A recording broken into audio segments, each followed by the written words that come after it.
kurikulum ini bagaimana kemudian mengenal Allah Subhanahu wa Ta'ala, apapun pelajarannya.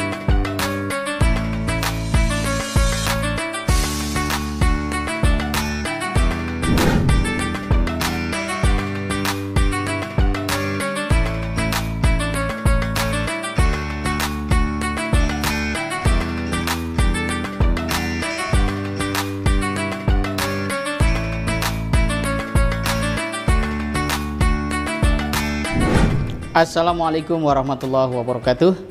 Pemirsa Bima TV, alhamdulillah kita bertemu kembali dalam sesi Tadabbur Harian Ramadan. Semoga puasa kita mendapatkan berkah dari Allah Subhanahu wa Ta'ala, dan kelak puasa ini datang kepada kita memberikan syafaatnya sehingga kita selamat dalam kehidupan dunia dan akhirat. Pada kesempatan ini kita akan membahas satu ayat yang membuat kita atau memancing kita untuk kembali pada substansi.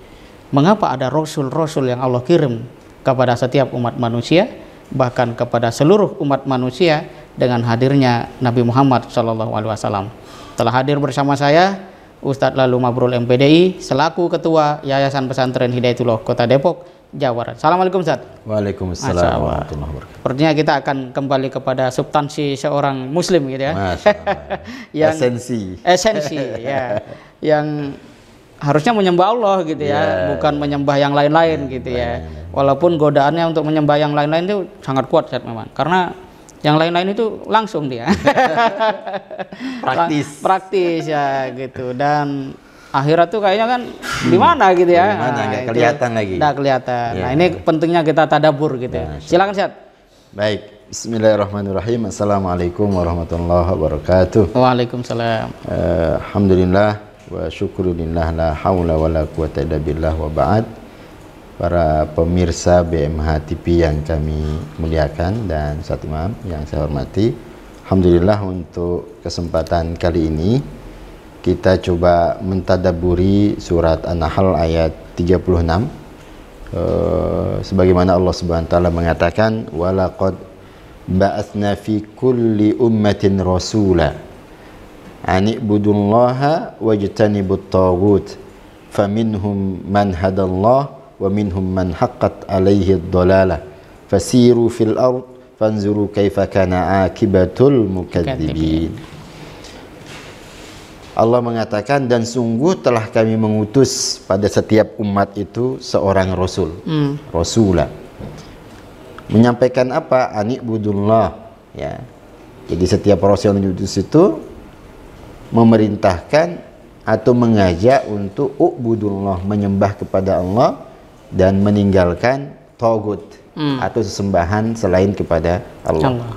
Faminhum man hadallah, di antara mereka, maka di antara mereka ada yang Allah Subhanahu wa taala berikan petunjuknya, wa minhum man haqqat alaihi dhalalah, dan ada di antara mereka yang betul-betul berada di dalam kesesatan, mengakar dalam kesesatan, kemudian fasiru fil ard, maka bertebarlah di muka bumi, berjalanlah di muka bumi ini, fanzuru, perhatikan, kaifa kana akibatul mukadzibin, apa yang telah terjadi kepada orang-orang yang mendustakan ya. Sebagaimana tadi yang disampaikan oleh Ustadz Imam tadi, bahwa ini betul-betul menjadi esensi ya, esensi kira-kira begitu. Secara eksplisit ayat ini juga bisa dipahami bahwa misi daripada nabi-nabi diutus oleh Allah Subhanahu wa taala, atau tujuan utamanya adalah u'budullah, mengajak manusia untuk menyembah hanya kepada Allah ya, hanya kepada Allah. Nah, kalau di dalam tafsir, beberapa tafsir yang kita baca, memang mulai penyimpangan itu adalah banyak di zamannya Nabi Nuh. Maka kemudian Nabi Nuh juga dikatakan adalah sebagai awalur rasul. Rasul yang pertama Nabi Nuh. Betul. Ya. Karena sudah berhadapan dengan kaum ya. Berhadapan dengan kaum yang mendustakan Allah, ya. dan yang membangkang. Bahkan Nabi Nuh kita dengar ceritanya yang sangat legendaris ya seperti itu. Dakwahnya saja sampai 900 tahun ya. 50 tahun. Ya, sampai kemudian membuat perahu dan seterusnya, Masya Allah. Nah, kita kembali, jadi semua nabi-nabi itu atau rasul-rasul yang diutus oleh Allah Subhanahu wa taala itu misinya adalah bagaimana manusia ini kembali kepada tauhid, menyembah kepada Allah Subhanahu wa taala.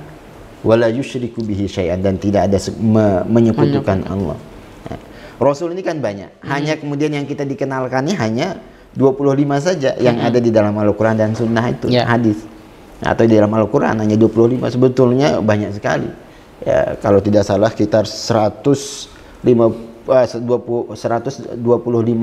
rasul. Tapi kita nggak tahu mana siapa lagi nabi yang rasul yang lain. Belum lagi kalau nabi itu banyak sekali. Ya. Kalau tidak salah sekitar 130 atau 120 ribu nabi yang diutus. Nah, semuanya rasul-rasul ini diutus adalah ingin mengembalikan manusia kepada tauhid. Nah, kemudian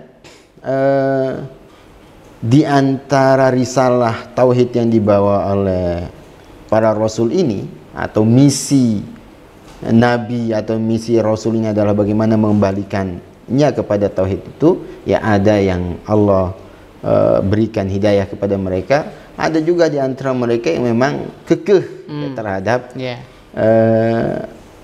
kesesatannya. Ngeyel. Ya, ngeyel. Nah, Allah juga memerintahkan kita untuk siru fil ard, ya, untuk ya bertebarlah di muka bumi. Artinya ini juga memberikan sebuah pelajaran kepada kita. Sudah ada ayat-ayat Allah yang Allah perlihatkan atau tanda-tanda yang Allah perlihatkan kepada kita. Apa sih akibat yang Allah sudah timpakan kepada orang-orang yang mendustakan agama Allah ini? Nah, itu dari satu sisinya, Ustaznya. Nah, mungkin ada poin lagi yang perlu, yang menarik ya, kalau kemudian ini kita kaitkan ke persoalan pendidikan. Oke, menarik. Nah, persoalan pendidikan. Idealnya ya proses tarbiyah itu, apakah itu formal atau informal atau keluarga dan mungkin juga institusi, maka idealnya itu diarahkanlah ya kurikulum ini bagaimana kemudian mengenal Allah Subhanahu wa taala, apapun pelajarannya, ya apapun pelajarannya. Maka kalau di Hidayatullah, ya kami sebagai salah satu ya guru lah gitu di Hidayatullah mendapatkan nasihat-nasihat dari ustadz-ustadz itu, ada tagline yang sering diucapkan adalah pendidikan berbasis tauhid. Pendidikan berbasis tauhid. Apa yang dimaksud dengan pendidikan berbasis tauhid itu adalah bagaimana seluruh rangkaian kegiatan kita, apapun materi yang kita ajarkan, itu idealnya nanti adalah mengenalkan dia kepada Tuhannya, Rabbnya. Masya Allah. Nah, seperti itu. Idealnya seperti itu. Apapun pelajarannya, bukan kemudian yang dimaksud integral berbasis tauhid itu adalah mengajarkan ilmu tauhid semata-mata sebagaimana yang dipahami ilmu tauhid. Tauhid itu berapa macamnya, ya, tauhid ini, apalagi kalau kemudian dibenturkan lagi nanti tauhidnya Asy'ari, tauhidnya siapa lagi begitu ya. Dan ini sudah saling berseteru juga, bukan itu sebetulnya.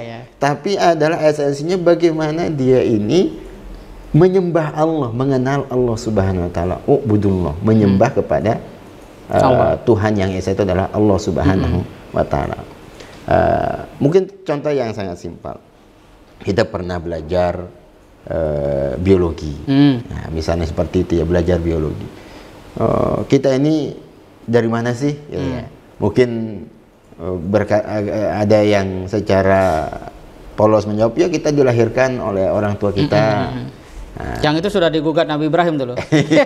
Siapa yang menciptakan saya kan?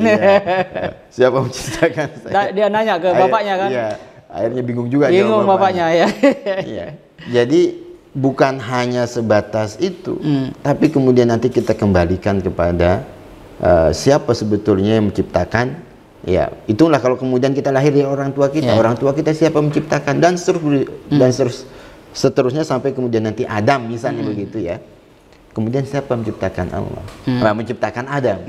Maka kemudian disitulah ada sebuah nalar gitu ya, yang mengatakan berarti adalah ada penciptanya adalah Allah SWT. Demikian juga yang lain, demikian juga ilmu-ilmu yang lain. Nah, disinilah peran daripada para pendidik ya, para pengelola pendidikan, bagaimana sebetulnya pendidikan ini memang harus kembali kepada misi awal ini. Idealnya seperti itu, betul. Kurang lebih begitu. Dan memang kalau tidak kembali pada esensi ini ya, dia ketinggalan zaman sebenarnya. Betul. Karena di situ fikuli ummatin, pada seluruh umat manusia kan berarti. Termasuk juga kalau kita melihat kenapa kita diciptakan. Kenapa kita diciptakan? Ya, kita ini diciptakan kan, wa ma khalaqtul jinna wal insan illa liya'budun. Tidaklah aku menciptakan jin dan manusia ya kecuali untuk menyembah kepada Allah.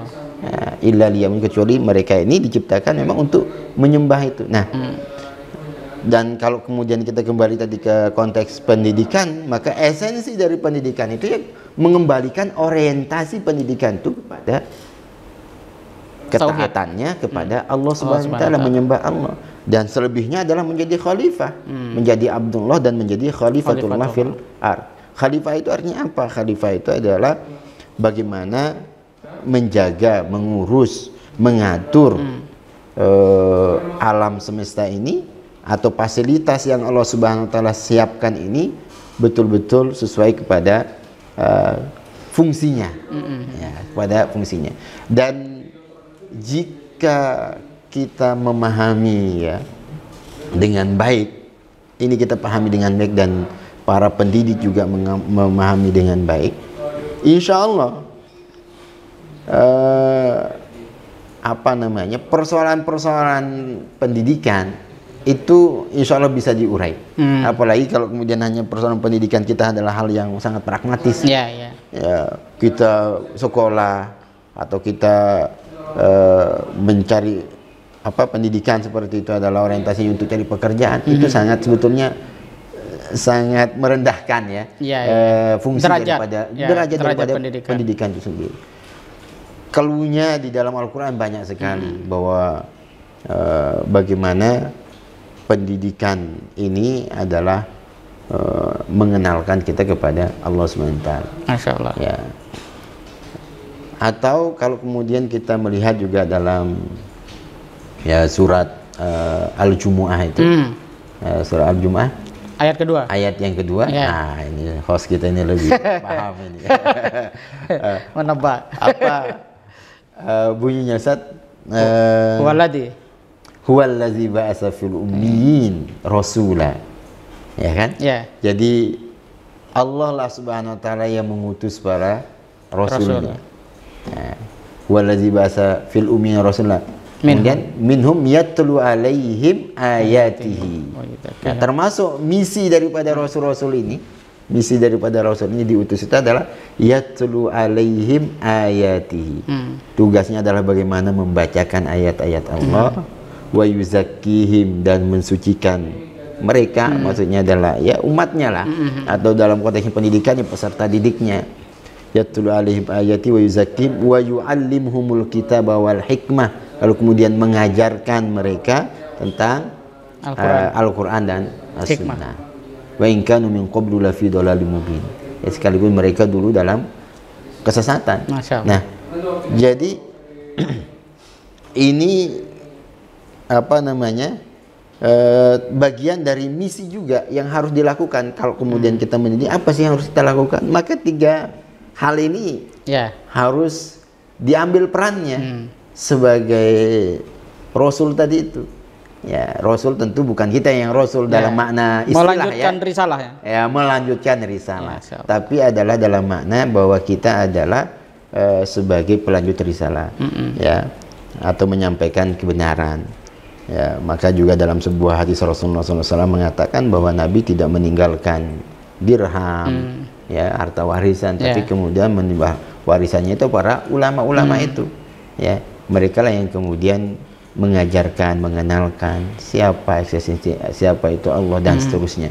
Nah, maka bagi kita yang memiliki peran sebagai pendidik, maka yang perlu tadi yang kita ingatkan kembali, bagaimana mengembalikan eksistensi kita. Manusia ini diciptakan adalah untuk sebagai Abdullah dan juga sebagai Khalifatullah, dan meninggalkan sesembahan-sesembahan selain kepada Allah Subhanahu wa Ta'ala. Nah, kalau itu kita tidak lakukan, maka disorientasi, ya. Kalau katanya Allah Subhanahu wa Ta'ala mengatakan tadi, wa minhum man haqqat alaihimud dhalalah, ya sesat sudah. Disorientasi. Ya, itu kira-kira demikian, Ustaz. Masya Allah. Ya. Ini ayat kalau dipahami oleh seorang ayah, seorang ibu, ini menarik sekali nih, Ustaz. Mestinya kan demikian. Apa sih lagi yang kita mau jadikan pedoman kalau bukan dari Al-Quran? Betul. Dan ini kan sebetulnya masalah skala aja tadi, ya. Misalnya kalau ini proses tarbiyah ini dalam pribadi. Ya mungkin pribadi inilah yang harus kita tekankan. Apakah kita melakukan muhasabah, ya? Apakah betul-betul sudah saya berusaha untuk mengikhlaskan diri mengabdi kepada Allah? Kalau kemudian kita sebagai sebuah keluarga, apakah betul orientasi kita dalam berkeluarga dan melakukan tarbiyah di dalamnya adalah bagaimana orientasinya menyembah kepada Allah Subhanahu wa Ta'ala? Kalau kemudian dia sebuah masyarakat atau kemudian institusi pendidikan, apakah ini sudah dijadikan sebagai kurikulumnya? Insya Allah. Nah, kalau tidak, ya mari sama-sama kita jadikan ini sebagai ruh tarbiyah kita, ya, bahwa kita mengajar, kita mendidik, sebetulnya tujuannya ya ke sana, ya, untuk menyembah Allah Subhanahu wa Ta'ala. Ya, betul. Tidak kita salahkan dalam proses tarbiyah ini kemudian ada kemampuan peningkatan kompetensi, skill itu menjadi sebuah aksioma, ya. Nggak mungkin masa kita mau mendidik juga tidak ada keterampilan yang mau dilatih, betul. Ya. Tapi ketika kemudian jiwanya sudah dibangun, kemudian orientasinya menyembah kepada Allah dengan baik, maka itu sudah menjadi trigger bagi dirinya. Bahkan kemudian di situ dikatakan sebagai Khalifatullah, maka tidak mungkin dia akan bermalas-malasan. Ya, betul. Kan efeknya begitu, Ustaz. Jadi ketika kemudian Allah mengatakan bahwa aku menciptakan manusia untuk menyembah dan sebagai Khalifatullah, maka optimalisasi dirinya untuk bagaimana beribadah dilakukan. Demikian juga bagaimana agar dia menjadi khalifah, dia akan optimalkan. Kan seimbang begitu, ya. Bukan kemudian hanya mengejar satu bagiannya saja. Maka di dalam Al-Quran juga, wabtagi fima atakallahu darul akhirah wala tansa nasibaka minad dunia. Jadi kalau mencari dunia gitu kira, tapi jangan juga ada akhirat, ya, yang perlu kita perkuat. Atau ya apapun aktivitas kita, mau dunia begitu, orientasinya tetap akhirat. Karena bal tu'thirunal hayatad dunya wal akhiratu khairun, gitu. Khairul laka minal ula. Jadi memang ini perlu muhasabah. Muhasabah secara pribadi, secara institusi. Ya, jangan sampai seperti yang dikatakan Ustaz tadi menjadi disorientasi. Masya Allah, luar biasa, Ustaz. Ini tadabbur yang sangat mendalam, ya, dan tampaknya memang dimensinya luas, tapi secara prinsip ada di ruang tarbiyah, ruang pendidikan. Saya juga jadi ingat dengan Nabi Yakub itu, yang anaknya dikumpulkan, nyaris anaknya kan orang-orang hebat semua itu. Masya Allah. Tapi yang ditanya mata buduna betapa pentingnya hal-hal seperti ini. Dan memang pendidikan harus mengarah ke sana, karena kalau cuma skill misalnya bikin HP, bikin katakanlah komputer, itu dilatih 3 bulan, 6 bulan orang bisa, tetapi berorientasi bahwa dia menyembah kepada Allah, itu tidak sesimpel itu. Betul. Kalau proses tarbiyahnya benar gitu, dia tidak juga akan melalaikan hal-hal itu, karena itu adalah bagian dari proses khalifahnya. Iya, karena ada perintah fasiru di situ ya. Apalagi fasiru dan seterusnya.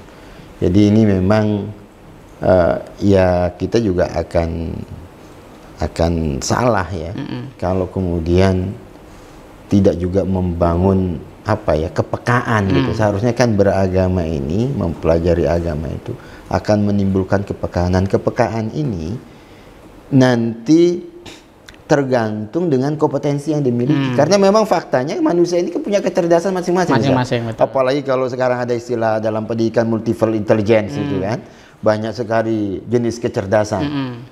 Dan demikian adanya kan? Ya. Dan kecerdasan tertinggi spiritual. Ya. Itu menurut Dana Johar dan Ian Marshall gitu kan, masalah. Luar biasa. Semua bisa di upgrade kalau kemudian spiritualnya tercerahkan. Masya Allah. Luar biasa. Kira-kira begitu, Ustaz. Terima kasih, Ustaz. Lalu, pemirsa BMH TV, ayat ini membuat kita menyadari bahwa Al-Quran adalah sumber petunjuk hidayah yang mengajak kita berpikir secara global dan universal. Kata-kata fi kulli ummatin itu menunjukkan bahwa seluruh umat manusia itu telah diajarkan melalui para nabi dan rasul untuk mengenal Allah. Dan kita tahu fungsi utama kita dihadirkan di muka bumi adalah untuk menyembah Allah. Akan tetapi, itu yang menarik adalah ujung ayat itu. Fasiru fil ardi fanduru kaifa kana akibatul mukadzibin. Fanduru di sini menunjukkan kita harus berpikir salah satunya dengan metodologi akademik. Apakah betul bahwa orang yang tidak menyembah Allah itu hancur masa depannya? Apakah benar bahwa orang yang ingkar kepada Allah, yang memilih kesesatan, hidup bahagianya dengan sangat baik? Telitilah itu. Fanduru, perhatikan. Maka dengan demikian sebenarnya sebagai muslim, ketika kita menyembah Allah, sebenarnya kita harus punya kompetensi, punya produktivitas, dan lebih jauh punya keunggulan yang bisa dihadirkan kepada umat manusia. Demikian Tadabbur Harian Ramadan kita pada kesempatan kali ini. Terus dukung BMH TV sebagai channel yang cerdas menggerakkan dengan cara like, komen, dan share, subscribe. Assalamualaikum warahmatullahi wabarakatuh. Waalaikumsalam warahmatullahi wabarakatuh.